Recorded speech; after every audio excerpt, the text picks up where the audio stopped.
င်္ဂလာပါရှင်ဒီနေ့မှာဆိုတော့ကဘီဂနာလေးတွေအတွက်ကိုခုမှချီစထုတ်မယ်ဘီဂနာတွေအတွက်ကိုလေ့ကျင့်ရင်းနဲ့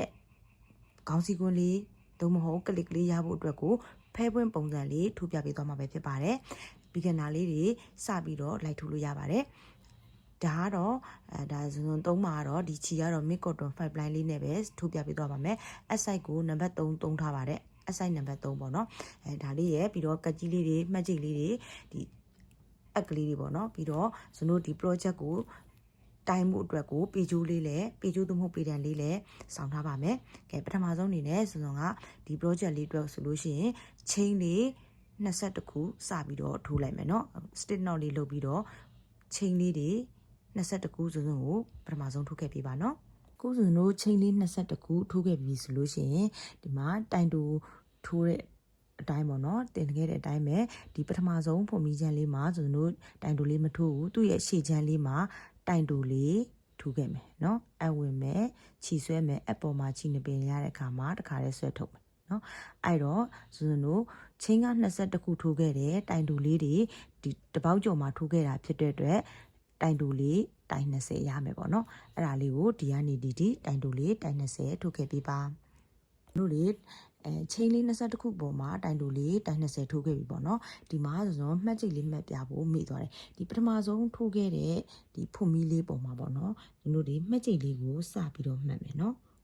ပြီးတော့ကိုထိုးတိုင်တူလေးတွေထိုးပြီးသွားပြီဆိုရင်အဲ့တိုင်တူလေးတွေကိုဒီဖွမီလေးတွေကိုဒီပေါ်မှာရှိတဲ့ဖွမီပေါ့နော်တိုင်တူပေါ်ကနေရတဲ့ဖွမီလေးတွေကိုရီပါတိုင်20ပြည့်ရင်မှန်ပါတယ်ရော့သွားရင်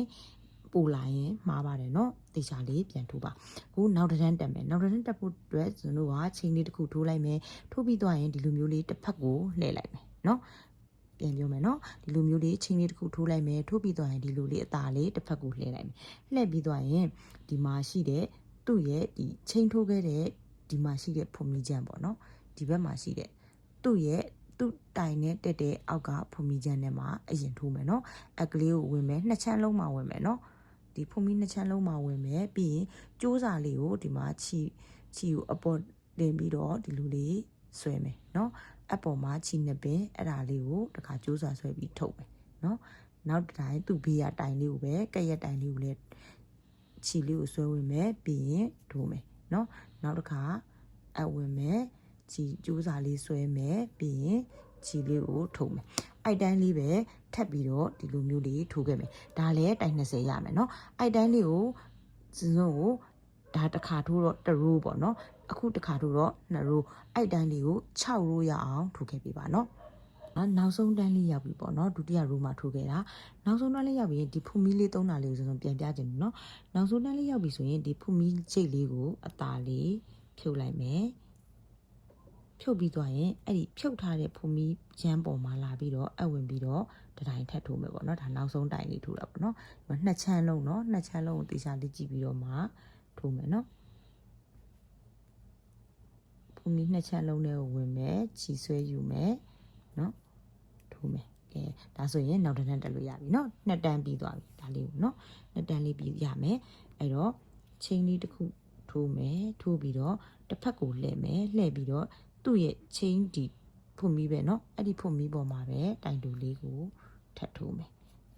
ဒါဆိုရင်တိုင်တူနောက်တစ်တန်းအတွက်စပြီး3တန်းမြောက်အတွက်ပေါ့เนาะအဲ့မှာဆိုရင်တို့ကမှတ်ကြိတ်လေးကိုအဲ့ဒီဖုန်မီချမ်းပေါ်မှာလာမှတ်မယ်เนาะထိုးခဲ့တဲ့ဖုန်မီပေါ်မှာနှစ်ခုလုံးကိုဝင်အောင်လို့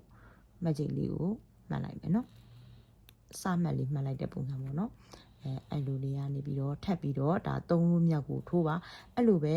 ထိုးသွားတာဆိုရင်ကို6လို့ဒီထိုးခဲ့ပြီပေါ့နော်အခုစုံထိုးလာတာ6တန်းကဒီလူလေးရတယ်ပေါ့နော်အဲ့အတွက်ကိုစုံကတိုင်းပြပေးမယ်နော်မိမိလိုချင်တဲ့ size နဲ့ size တိုင်းလေးဖဲပြားလေးတွေပုံဖော်ဖို့ပေါ့နော်ရအောင်လို့ဒီပေကျိုးလေးနဲ့တိုင်းပြီးတော့အသုံးပြုလို့ရတယ်ပေါ့နော်ဒါကိုလိုချင်တဲ့ size ပေါ့ဒါတော့ဆိုနမူနာထိုးပြတော့ size ကတော့သိမယ်နော်ဒီတော့ဒီမှာဆိုရင်ဆိုလို့ချိန်20ထိုးခဲ့တာဟာဒီမှာ4လက်မရတယ်ပေါ့နော်ဆိုတော့ရဲ့လက်စနဲ့ပေါ့နော်တချို့ကြောင့်လဲချီဆွဲတာပွားတာရှိမယ်ပွားတာစိနေဒီထက်ပိုရရလဲရှိမယ်ပေါ့နော်ပြီးတော့အသုံးပြုတဲ့ချီလုံး site တွေ site တွေပေါ်မူတည်ပြီးတော့တယောက်နဲ့တယောက်ရတာတူမှာမဟုတ်ဘူးပေါ့နော်ပြီးတော့ကိုချီဆွဲ အားပေါ်မူတည်ပြီးတော့ပေါ့နော်တချို့ကြလဲခြီဆွဲတာကြစ်တယ်ပွားတယ်အဲ့ပေါ်မူတည်ပြီးတော့ဇွန်ဆုံးတိုင်းရမှာတော့မဟုတ်ဘူးပေါ့နော်အဲ့ဒါလေးတော့တခုရှိရပေါ့နော်ခြီ site တွေတူးတယ်အ site တွေတူးတယ်ခြီဆွဲတာလေးလည်းညီတယ်ဆိုရင်တော့ဒီတိုင်းလေးရပါလိမ့်မယ်ဒါချိန်20ခုတိုင်းတိုး20ထိုးတဲ့ခါမှာဆိုတော့ဒါဒီအလျားတိုင်းဆိုရင်ဒီလက်မှာရတယ်ဒီလိုမျိုး6တန်းပေါ့နော်6တန်းထိုးခဲ့တဲ့အခါမှာတော့ဒီမှာတလက်မခွဲတော့မပြည့်ဘူးပေါ့နော်တစ်စိတ်လေးလိုတယ်တလက်မနဲ့ခွဲကိုတစ်စိတ်လိုတာလေးရတယ်ပေါ့နော်အဲ့ဒါလေးရမယ်ပေါ့နော်အဲ့တော့ဒါလေးကိုဒီတပြားကိုမှဆိုရင်တို့ကဒီထက်ရှည်ခြင်းနဲ့ဆိုလို့ရှိရင်တော့ဖဲပြားရှည်လေးရခြင်းနဲ့ဆိုလို့ရှိရင်တော့တိုင်လေးကိုပို့ထိုးလိုက်ချိန်လေးကိုပို့ထိုးပြီးတော့မှ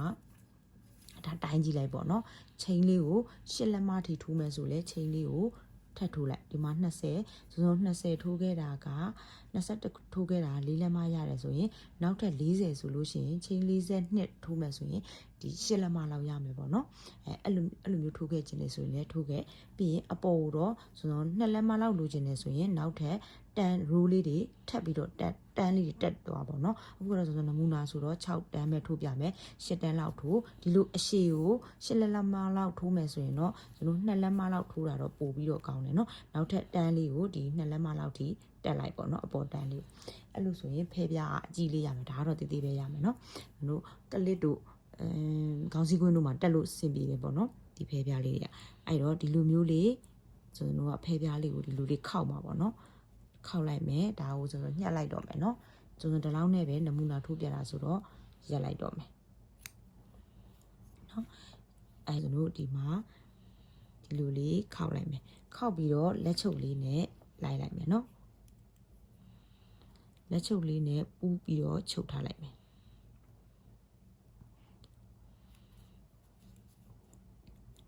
ဒီမှာဒီနဲ့ကိုပူးချုပ်မယ်နော်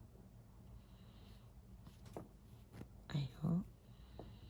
ဒါကတော့လက်ချုပ်လိုက်တဲ့အတိုင်းဆိုတော့အစာလေးရှိလေးချုပ်ဖို့ထိုးဖို့မိသွားတယ်အစာလေးနည်းနည်းတူသွားတယ်နော်ခြီစာလေးဖြစ်တာအဲ့တော့ဒီဟာလေးကိုဟိုဘက်ဒီဘက်လေးပူချုပ်လိုက်မဒီကကျိုးစာကိုလည်းချုပ်မယ်ဒီကကျိုးစာကိုလည်းချုပ်လိုက်မယ်ဆိုတော့ညှက်တဲ့နေရာမှာတူသွားလို့နော်တူသွားလို့ဒီဘက်ကိုလည်းအောင်လို့ချုပ်လိုက်မယ်နော်ဒီဘက်စာဟိုဘက်စာနဲ့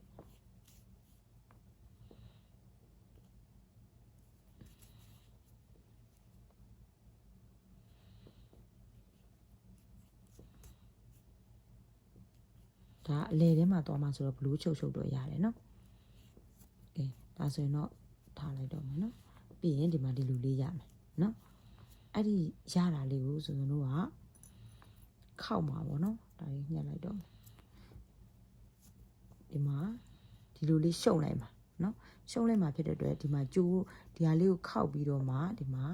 ဒီပုံလေးပေါ့နော်ဖဲပြားလေးရမှာအဲ့တော့ဒီမှာခြီကျိုးလေးနဲ့ပဲရေးလိုက်လို့ရှိရင်ဖဲပြားရပြီဒါမဲ့ဆိုနောက်ထပ်တပြားလေးထပ်ထိုးလိုက်အောင်မယ်နော်ဒီဟိုအတွက်ကိုလေအောက်မှာဖဲပြားလေးကြဖို့အတွက်ကိုတပြားလေးဒါဆိုတော့နောက်ထပ်ဒီအောက်မှာကြမဲ့ကျိုးစာလေးအတွက်ကိုလည်းဖဲပြားကျိုးစာလေးအတွက်ကိုလည်း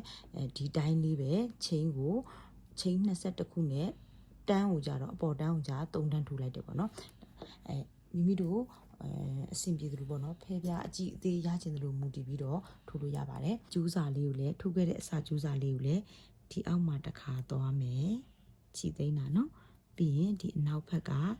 ဒီရဲ့ဖုန်မီချမ်းတွေရဲ့တိုင်လေးတွေကြားထဲမှာလိုက်ပြီးတော့သိမ်းလိုက်မယ်နော်ဒါလေးပဲအဲ့ဒါပြီးရင်ညှက်ထုတ်လိုက်မယ်ကဲဒါဆိုရင်ဒီလိုလေးနှစ်ခုရပြီဆိုရင်ကျွန်တော်ကဒီမှာဒီရဲ့လေခေါက်ချိုးလေးမှာကျိုးစာလေးကိုခြိမယ်နော်ဒီလိုကျိုးလေးကိုဖဲပြအလဲတက်မှာဖဲပြပုံလေးပေါ်ပြီးတော့ပုံလေးရအောင်လို့ကျိုးလေးခြိလိုက်မယ်နော်ကျိုးလေးခြိပြီးသွားရင်အောက်မှာဒီဖဲပြတန်းလန်းလေးကြဖို့အတွက်ဒီအစာလေးကိုယူလိုက်မယ်သူ့ကိုလည်းအလဲစင်တာလောက်ပေါ့နော်အဲ့နေရာမှာလာပြီးတော့ခြိမယ်